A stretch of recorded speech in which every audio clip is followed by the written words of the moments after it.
Hello friends, स्वागत है आपका मेरे यूट्यूब चैनल हिंदी कानूनी जानकारी में। आज हम बात करेंगे आईपीसी की धारा 463 से 465 तक के बारे में, यानी कि कूट रचना के बारे में। कूट रचना क्या है और इससे संबंधित दंड के जो प्रावधान है इस विषय में हम समझेंगे। लेकिन हम यहाँ पर सामान्य दंड के विषय में बात करेंगे। गंभीर दंड के विषय में जो है 466 से कूट रचना में गंभीर दंड का प्रावधान किया गया है, तो उसके बारे में हम अगले वीडियो में चर्चा करेंगे। लेकिन यदि आप चाहते हैं कि आईपीसी के और भी वीडियो देखना चाहते हैं तो आप यहाँ पर प्लेलिस्ट है आईपीसी की पूरी, यहाँ से आप लेकर के और वीडियो देख सकते हैं। तो हम बात करते हैं यहाँ पर आईपीसी की धारा 463 के बारे में, यानी कि कूट रचना के बारे में। सबसे पहले हम समझ लें कि कूट रचना क्या होता है। कूट रचना के विषय में आप ये समझ लें कि किसी प्रकार का कोई दस्तावेज, चाहे वो इलेक्ट्रॉनिक दस्तावेज हो चाहे वो कागज का दस्तावेज हो, उसमें किसी भी प्रकार का कोई संशोधन बिना किसी मतलब अथोराइज्ड पर्सन की अनुमति के बिना यदि हम करते हैं तो वह कूट रचना के अंतर्गत आता है। कुल मिला के हम इस प्रकार से उसको समझ सकते हैं कि मान लेते हैं कि 10वीं 12वीं की मार्कशीट है और उसमें किसी व्यक्ति द्वारा उसमें जो है जन्म तिथि में थोड़ा बहुत परिवर्तन कर दिया गया, साल 2 साल का, 4 साल, 10 साल, जितना भी उसको चाहिए था वो कर दिया उसने, तो ये जो है वह दस्तावेज की कूट रचना ही कही जाएगी। इसी प्रकार से किसी व्यक्ति ने दूसरे व्यक्ति को चेक दिया, उसने 10,000 का चेक दिया था, लेकिन सामने वाले ने 1 जीरो और बढ़ा ली तो 1 लाख का चेक बना लिया, तो यह भी कूट रचना का ही एक विषय है, यानी कि जीरो बढ़ाई मतलब कूट रचना उसने की। इसी प्रकार वसीयत के संबंध में मान लेते हैं कि एक पिता ने 2 पुत्रों को वसीयत की। अब दोनों पुत्रों में से एक पुत्र ने क्या करा कि दूसरे भाई का नाम जो है खुरच दिया काय से और उसका नाम मिटा दिया, और ये दर्शाने की कोशिश की कि ये पिताजी ने जो वसीयत की थी वो मुझे ही की थी, ये दूसरे भाई को नहीं की थी। इस प्रकार से यदि कोई व्यक्ति करता है तो ये कहा जाएगा कि उसने कूट रचना की है। तो कूट रचना के विषय में आप समझ गए होंगे, किसी इलेक्ट्रॉनिक दस्तावेज में भी और किसी अन्य दस्तावेज में भी कूट रचना जो है विषय की हम बात कर रहे हैं। तो हम पढ़ लेते हैं आईपीसी की धारा 463 के बारे में। क्या कहती है आईपीसी की धारा 463 में जो है कूट रचना की परिभाषा दी गई है। क्या कि जो कोई किसी मिथ्या दस्तावेज, मिथ्या मतलब होता है असत्य यानी कि झूठा, जो कोई किसी मिथ्या दस्तावेज या मिथ्या इलेक्ट्रॉनिक अभिलेख या दस्तावेज इलेक्ट्रॉनिक अभिलेख के किसी भाग को इस आशय से रचता है कि लोग को यानी कि लोगों को या किसी व्यक्ति को नुकसान या क्षति कारित की जाए, यानी कि यहाँ पर उद्देश्य जो है क्षति कारित करने का होना चाहिए, या किसी दावे या हक का समर्थन किया जाए, या यह कारित किया जाए कि कोई व्यक्ति संपत्ति अलग करे या कोई अभिव्यक्ति या विवक्षित संविदा, यानी कि कोई ऐसा कॉन्ट्रैक्ट वगैरह करना जो कि सामने वाले ने अपने फायदे के लिए ही उसमें जो है कुछ न कुछ कर लिया हो गड़बड़, इस आशय से रचता है कि कपट करे या कपट किया जा सके, तो वह कूट रचना है। अब कूट रचना के जो आवश्यक तत्व हैं हम उसके विषय में बात कर लेते हैं कि कूट रचना के आवश्यक तत्व कौन कौन से हैं। तो वो हैं, कूट रचना की उपयुक्त परिभाषा इसके निम्नलिखित आवश्यक तत्व से भी स्पष्ट होती है। कौन कौन से आवश्यक तत्व हैं? पहला आवश्यक तत्व है कि कोई मिथ्या दस्तावेज, मिथ्या का मतलब होता है असत्य यानी कि झूठा, कोई झूठा दस्तावेज या उसके किसी भाग की रचना, या तो पूरा के पूरा दस्तावेज ही झूठा रच दिया है या उसके किसी भाग को झूठा रचा है, यानी कि झूठी रचना की है। क्या?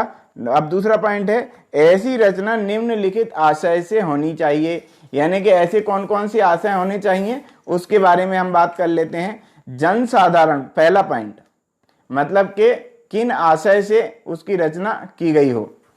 जनसाधारण या किसी व्यक्ति को हानि या उपहति कारित करने के लिए, एक पॉइंट। दूसरा है किसी दावे या हक का समर्थन करने के लिए। तीसरा पॉइंट है किसी व्यक्ति से कोई संपत्ति छुड़ाने के लिए, यानी कि मान लेते हैं कोई व्यक्ति से आप कोई व्यक्ति संपत्ति छुड़ाना चाहता है तो उसने झूठा ही कोई एग्रीमेंट वगैरह तैयार कर लिया और बोला कि साहब ये तो जो है आपने करके दिया था और आपकी संपत्ति मेरी हो गई, इस प्रकार से।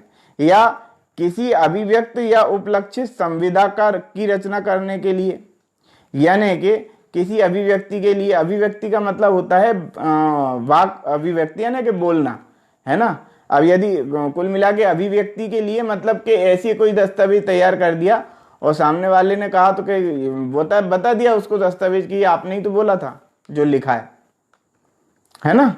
इस प्रकार से कपट किया जाए या कपट किया जा सके, या तो ऐसे दस्तावेजों के माध्यम से कपट किया जाए या कपट किए जाने की संभावना हो, तो इस प्रकार से हम इसको समझ सकते हैं। अब उदाहरण के लिए एक उदाहरण भी इसमें दिया हुआ है, हम वो समझ लेते हैं। जहां कोई पोस्ट ऑफिस नेशनल सर्टिफिकेट पहले ही राशनिंग विभाग के पक्ष में प्रस्तावित की गई थी, मृतक के उत्तराधिकारी द्वारा मृतक के नाम से हस्ताक्षरित एवं साक्ष्यित होकर पुनः हस्ताक्षर की गई थी, यह धारण किया गया कि यह कूट रचना थी। ये किस संबंध में बात कर रहे हैं, तो ये है जिब्रियन दीवान बनाम स्टेट ऑफ महाराष्ट्र AIR 1997 और SC जो है 34/24 के मामले में ये निर्धारित किया गया था, कुल मिला के कूट रचना के विषय में। अब हम बात कर लेते हैं मिथ्या दस्तावेज रचना। अभी हमने बात की कि कूट रचना क्या होती है, कूट रचना की परिभाषा के बारे में हमने बात की। अब हम बात करते हैं कूट जो है मिथ्या दस्तावेज रचना, कि कोई व्यक्ति यदि मिथ्या दस्तावेज रचता है तो वो क्या चीज है, उसकी और हम परिभाषा को देख लेते हैं। उस व्यक्ति के बारे में यह कहा जाता है कि वह मिथ्या दस्तावेज, मिथ्या मतलब कि असत्य, मिथ्या दस्तावेज या मिथ्या इलेक्ट्रॉनिक अभिलेख रचता है। क्या, पहला पॉइंट, जो कोई बेईमानी से या कपट पूर्वक इस आशय से, कौन कौन से आशय से हम समझ लेते हैं, किसी दस्तावेज या किसी दस्तावेज के भाग को रचित, हस्ताक्षरित, मुद्रांकित या निष्पादित करता है। क्या है, रचित यानी कि रचना, रचता है वो, बनाता है।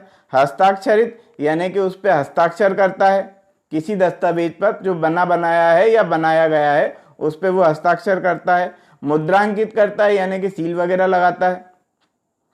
कोई व्यक्ति किसी दूसरे व्यक्ति की सील लगा के दे देता है, मान लेते हैं कि प्रिंसिपल की सील जो है, प्रिंसिपल को ही लगाने का अधिकार है, लेकिन किसी दूसरे व्यक्ति ने सील लगा करके वो गलत तरीके से उपयोग में उसको ले लिया, तो ये जो है मुद्रांकित करके जो है कूटरचित दस्तावेज बनाना। या निष्पादित करता है, निष्पादित करता है यानी कि वो उसको जो है एग्जीक्यूशन करता है। अब हम बात कर लेते हैं किसी इलेक्ट्रॉनिक, अगला पॉइंट है किसी इलेक्ट्रॉनिक अभिलेख या इलेक्ट्रॉनिक अभिलेख के भाग को रचित या प्रेषित करता है। दूसरा पॉइंट है, यदि क्या कहा जाएगा, मिथ्या दस्तावेज रचने के लिए दूसरा पॉइंट कि इलेक्ट्रॉनिक अभिलेख या किसी इलेक्ट्रॉनिक अभिलेख के भाग को रचता है। इलेक्ट्रॉनिक अभिलेख तो आप समझ गए होंगे, यानी कि कंप्यूटर के माध्यम से, मोबाइल के माध्यम से या किसी भी ऐसे इलेक्ट्रॉनिक उपकरण के माध्यम से किसी दस्तावेज का तैयार किया जाना, ये कहा जाएगा इलेक्ट्रॉनिक अभिलेख। अब हम बात करते हैं अगला पॉइंट, यानी कि और मिथ्या दस्तावेज जो रचना में और कौन कौन सी चीज आती हैं, किसी इलेक्ट्रॉनिक अभिलेख पर कोई अंकीय हस्ताक्षर करना। अंकीय हस्ताक्षर करना यानी कि डिजिटल सिग्नेचर, यानी कि किसी व्यक्ति ने दूसरे के डिजिटल सिग्नेचर कर दिए, वह भी जो है क्या मिथ्या दस्तावेज रचना में ही गिना जाएगा। यानी कि मिथ्या दस्तावेज रचना 464 IPC में दी गई है, तो 464 के अंतर्गत ही अपराधी होगा यदि कोई व्यक्ति जो है डिजिटल, किसी दूसरे के डिजिटल सिग्नेचर का उपयोग करके और खुद ऐसा दस्तावेज तैयार कर देता है तब। और क्या, और अगला पॉइंट है दस्तावेज का निष्पादन या अंकीय हस्ताक्षर की प्रामाणिकता को घोषित करने वाले किसी चिन्ह को लगाता है। यानी कि किसी ऐसे चिन्ह को लगाता है, या तो वो डिजिटल सिग्नेचर करके ये बता देता है कि साहब, जैसे तहसीलदार को अधिकार है कि डिजिटल सिग्नेचर करने का, लेकिन उसके बदले में कोई उसका बाबू या कोई कर्मचारी, कोई भी व्यक्ति जो है डिजिटल सिग्नेचर का उपयोग कर लेता है। या उनकी जो है तहसीलदार की साहब की सील रखी हुई है, अब उस सील को उठा करके लगा दिया और ये बता दिया जैसे तहसीलदार खुद ही बन गए और उन्होंने सील लगा करके दे दी। कुल मिला के तहसीलदार को लगानी चाहिए थी, लेकिन उनके द्वारा ना लगाई जा करके किसी दूसरे व्यक्ति के द्वारा कपट पूर्वक लगाई जाना, कपट करने के आशय से लगाई जाना। इस प्रकार से है ना, कोई चिन्ह लगाता है यानी कि हस्ताक्षर घुमा देता है, चिड़िया बना देता है इस तरह से कि वह विश्वास किया जाए, मतलब ऐसा विश्वास हो कि ये जैसे तहसीलदार ने ही सिग्नेचर किए हैं और तहसीलदार ने ही साइन किए हैं, मतलब सील भी उन्होंने लगाई और साइन भी उन्होंने किए। इस प्रकार का दर्शित किया जाए तो कुल मिला के ये माना जाएगा कि वो कूट रचना की गई है।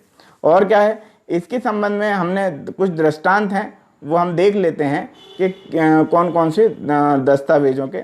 मान लेते हैं कि किसी व्यक्ति के पास, हम दृष्टांत देख रहे हैं कूट रचना के संबंध में, धारा 465 मतलब धारा 463 464 के बारे में पढ़ लिया, कुछ दृष्टांतों के माध्यम से समझते हैं और फिर धारा 465 में जो दंड का प्रावधान है उस विषय में हम बात करेंगे।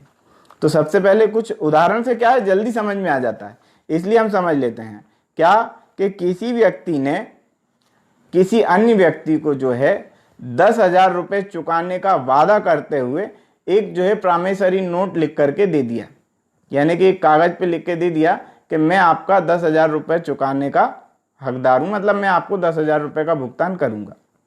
लेकिन उस व्यक्ति ने जिसने वो कागज हाथ में लिया उसने कपट पूर्वक क्या किया कि उसमें एक जीरो और बढ़ा दी। अब एक जीरो बढ़ा दी तो क्या हुआ, अब वो 10,000 रुपये के कितने हो गए, अब 1,00,000 रुपये हो गए।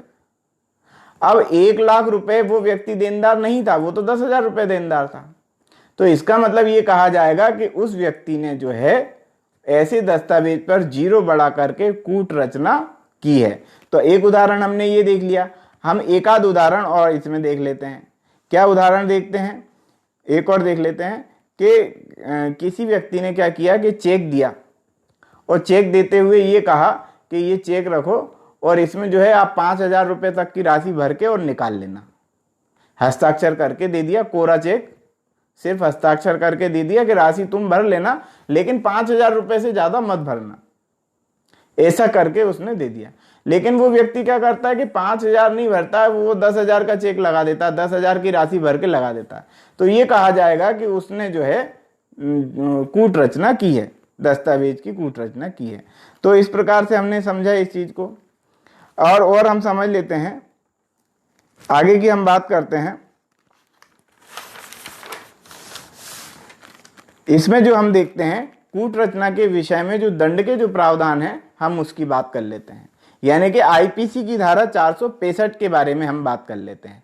आईपीसी की धारा 465 क्या कहती है, ये कहती है कूट रचना के लिए दंड, यानी कि कूट रचना कोई व्यक्ति करता है तो उसके लिए दंड का कितना क्या प्रावधान है यहां पर यह बताया गया कि जो कोई कूट रचना करेगा वह दोनों में से किसी भी भांति के कारावास से, दोनों में से किसी भी भांति का कारावास यानी कि सश्रम कारावास और साधारण कारावास, दोनों में से कोई सा भी कारावास जिसकी अवधि 2 वर्ष हो सकेगी दंडित किया जाएगा, या जुर्माने से दंडित किया जाएगा या दोनों से दंडित किया जा सकेगा। तो कूट रचना के विषय में ये साधारण दंड का प्रावधान है। लेकिन गंभीर कूट रचना किसी व्यक्ति के द्वारा की जाती है या इलेक्ट्रॉनिक अभिलेख कूट रचित तैयार किया जाता है तो ऐसे समय में जो दंड के प्रावधान है उसका वीडियो जो है हम नेक्स्ट टाइम में बनाएंगे। आज के लिए हम इसको यहीं समाप्त करते हैं, यानी कि आज हमने समझा आईपीसी की धारा 463, धारा 464 और धारा 465 के बारे में। अब गंभीर दंड के जो परिणाम हैं वो अगले वीडियो में हम कवर करेंगे। वो अगला वीडियो यदि आप यहाँ पर क्लिक करेंगे तो मिल जाएगा, तो यहाँ से लेकर के आप अगला वीडियो देख पाएंगे। तो आज के लिए इतना ही। वीडियो यदि पसंद आया हो तो लाइक करें, शेयर करें, कमेंट्स करें और इस चैनल को यदि अभी तक आपने सब्सक्राइब नहीं किया है तो सब्सक्राइब जरूर कर लें, बेल आइकॉन प्रेस कर दें ताकि अगली वीडियो का नोटिफिकेशन भी आपको तुरंत मिल जाए। तो आज के लिए इतना ही। वीडियो सुनने के लिए बहुत बहुत धन्यवाद।